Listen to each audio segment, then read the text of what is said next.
मी advocate सौ वैशाली अतुल कोराटे. मी आज आपल्याला वंशावळ म्हणजे काय याबद्दल थोडक्यात कायदेशीर माहिती सांगणार आहे. आपण पूर्ण व्हिडिओ नीट बघा. तर प्रत्येक कुटुंबामध्ये संबंधित हा विषय आहे आणि वंशावळ म्हणजे काय या बऱ्याच नवीन मुलांना किंवा बऱ्याच लोकांना हे माहिती नसतं. तर वंशावळ म्हणजे जमीन, घर, वारसा, तसंच सातबारा उतारा, फेरफार, हिस्सा, वाटणी आणि कोर्ट केस या सर्व गोष्टींना वंशावळी हा मुख्य कागदपत्र असतो. म्हणजे या सर्व गोष्टींसाठी वंशावळ हे कागदपत्र हे डॉक्युमेंट लागत असतं. पण वंशावळी म्हणजे नक्की काय, तर ती कोण बनवतो, तिला कायदेशीर मान्यता आहे का, कोर्टात वंशावळी चालते का, हे सगळं आपण आज सोप्या भाषेत कायदेशीर कलमासह समजून घेणार आहोत. वंशावळी म्हणजे कुटुंबाचा वंश, परंपरागत नकाशा हे असतं. यालाच वंशावळ असं म्हणतात.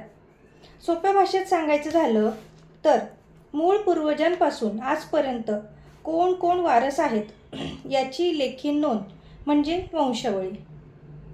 त्यामध्ये साधारणपणे आजोबा, पणजोबा, त्यांची मुले, नातवंडे, मुलगे म्हणजे मुलगा, मुलगी, जिवंत व मृत व्यक्ती यांची साखळी दाखवलेली असते. त्याला पूर्णपणे वंशावळ असं म्हणतात. म्हणजे प्रत्येक नात्याचं एक एक पूर्ण जो टप्पा आहे, जे प्रत्येक नातं आहे लाईनीमध्ये एका लाईनीमध्ये असतं, त्याला पूर्ण वंशावळ असं म्हणतात. जमिनीच्या बाबतीत वंशावळी फार महत्त्वाची असते, कारण वारस कोण आहेत ते ठरवण्यासाठी वंशावळी ही वापरली जात असते. वंशावळी कधी लागते, तर वारसा नोंद म्हणजेच फेरफार करण्यासाठी लागत असते. तसंच सातबारा उतार्यावर नाव बदलण्यासाठी म्हणजे नाव चढवण्यासाठी देखील लागत असतं. वारसा हक्काचा दावा करण्यासाठी देखील वंशावळ हे लागत असतं. हिस्सा वाटणी करताना देखील वंशावळ लागत असतं. न्यायालयात पुरावा म्हणून त्याचा उपयोग होतो, वापर केला जात असतो. बँकेसाठी, तसंच कर्ज काढण्यासाठी, सरकारी कामांसाठी आणि बाकी इतर गोष्टींसाठी देखील थोडक्यामध्ये सांगायचं झालं तर वंशावळी ही त्याच्यामध्ये लागत असते. वंशावळीशिवाय वारसा हक्क हे सिद्ध करणे खूप कठीण आहे. म्हणजे खूप कठीण हे होत असतं. म्हणून वंशावळ काढावी ही गरजेची आहे, काढलीच पाहिजे. थोडक्यात सांगायचं झालं तर वंशावळी कोण बनवतं ते बघूयात. तर म्हणजे ते कोणाकडे बनवलं जातं हे बऱ्याच लोकांना माहिती नसतं. तर सगळ्यात पहिले आहे तलाठी किंवा ग्रामसेवक, महसूल कार्यालय, तसंच नोटरीकडून प्रतिज्ञापत्रासह तुम्ही वंशावळ काढू शकता. कोर्टाच्या आदेशाने काढू शकता. सहसा तलाठी कुटुंबातील माहिती तपासून वंशावळी प्रमाणपत्र देतात. म्हणजे पूर्ण वंशावळी लोक घरातल्यांची सगळ्यांची नावं विचारतात आणि मग ते वंशावळ काढून देत असतात. फक्त तलाठीनेच दिलेली वंशावळी अंतिम पुरावा नसतं.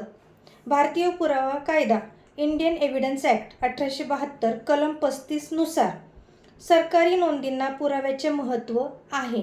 पण कलम 50 नुसार नातेसंबंध सिद्ध करण्यासाठी इतर पुरावे देखील लागतात. म्हणजेच कुठल्या तर वंशावळी, जन्मदाखले, मृत्यूचे दाखले, जुने सातबारे व इतर कागदपत्रे हे सगळे मिळूनच कोर्ट निर्णय देत असतं. म्हणजे वंशावळ पाहिजेच, पण इतर हे डॉक्युमेंट, हे सगळे सर्टिफिकेट, हे कागदपत्र लागत असतात. हिंदू वारसा कायद्यानुसार वंशावळी हिंदू उत्तराधिकार कायदा 1956 म्हणजेच हिंदू सक्सेशन ॲक्ट नुसार महत्त्वाची कलमे कोणती आहेत ते बघूयात आता. कलम 8 नुसार पुरुषांच्या म्हणजे माणसाच्या मृत्यूनंतर त्याचा वारसा कोणाला मिळेल हे कलम 8 नुसार बघितलं जातं. आणि कलम 9 नुसार कोणत्या वारसाला प्राधान्य मिळेल हे बघितलं जातं. तसंच कलम 10 नुसार क्लास 1 वारसांचा हिस्सा. आता क्लास 1 म्हणजे काय, वारस म्हणजे काय, तर मुलगा, मुलगी, पत्नी आणि आई हे चौघं त्याच्यामध्ये येतात. 2015च्या दुरुस्तीनंतर मुलीला मुलासारखाच समान हक्क आहे. वंशावळीत मुलीचे नाव नसेल, पण ती कोर्टात दावा करू शकते. वंशावळीत चूक असल्यास काय करायचं, म्हणजे त्यात जर चुकीचं काही लिहिलेलं असेल तर तुम्ही काय केलं पाहिजे, कायदेशीररित्या काय बदल कसा करायचा, कुठे करायचा हे बघूयात. अनेक वेळा एखाद्या वारसाचे नाव टाकलेले नसते, चुकीचे नाते दाखवलेले असते. काही नावांची नावं टाकलेलीच नसतात किंवा जी टाकलेली असतात त्यामध्ये चुकीचं लिहिलेलं असतं. म्हणून मुद्दाम नाव वगळलेले देखील असते. काही काही वेळेला मुद्दाम नाव टाकतही नाही, म्हणजे ते माहिती असतं टाकायचं पण तरी ते टाकत नाही, मुद्दाम ते वगळतात. त्यासाठी अशा वेळेला आपण उपाय काय करायचा आपण ते बघूया आता. सर्वात पहिले तलाठीकडे तुम्ही अर्ज करू शकता, म्हणजे तलाठीकडे तुम्ही हरकत अर्ज करायचा असतो. तहसीलदाराकडे दुरुस्ती अर्ज करायचा असतो. तसंच दिवाणी न्यायालयात दावा दाखल करायचा असतो. वंशावळी रद्द किंवा दुरुस्ती केस करायची देखील असते, म्हणजे हे सगळं तुम्ही करू शकता, हे करायचं. कोर्ट वंशावळी तपासते आणि खरी वारस कोण आहे ते ठरवते.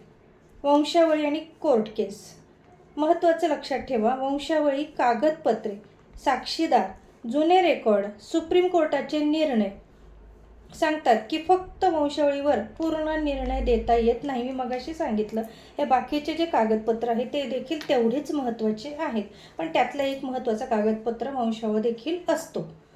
आणि महत्त्वाची टिप्स आहे, आज आपण पाहिले वंशावळी म्हणजे काय, तिचे महत्त्व काय आहे, कायदेशीर कलमे कोणती ते पाहिलं. तसंच चुकीचं असल्यास त्याच्यावर काय उपाय केला पाहिजे ते बघितलं. जमीन, घर, वारसा यामध्ये वंशावळी खूप महत्त्वाची आहे, पण ती योग्य आणि खरी असणं देखील महत्त्वाचं आहे, तितकंच महत्त्वाचं असतं. पण जर तुमच्या वंशावळीत काही वाद असेल तर कायदेशीर सल्ला घेणे हे देखील फार गरजेचं आहे. यासाठी तुम्ही वकिलांचा सल्ला घेऊ शकतात आणि बाकीची ही वंशावळीची प्रोसेस तुम्ही करू शकतात.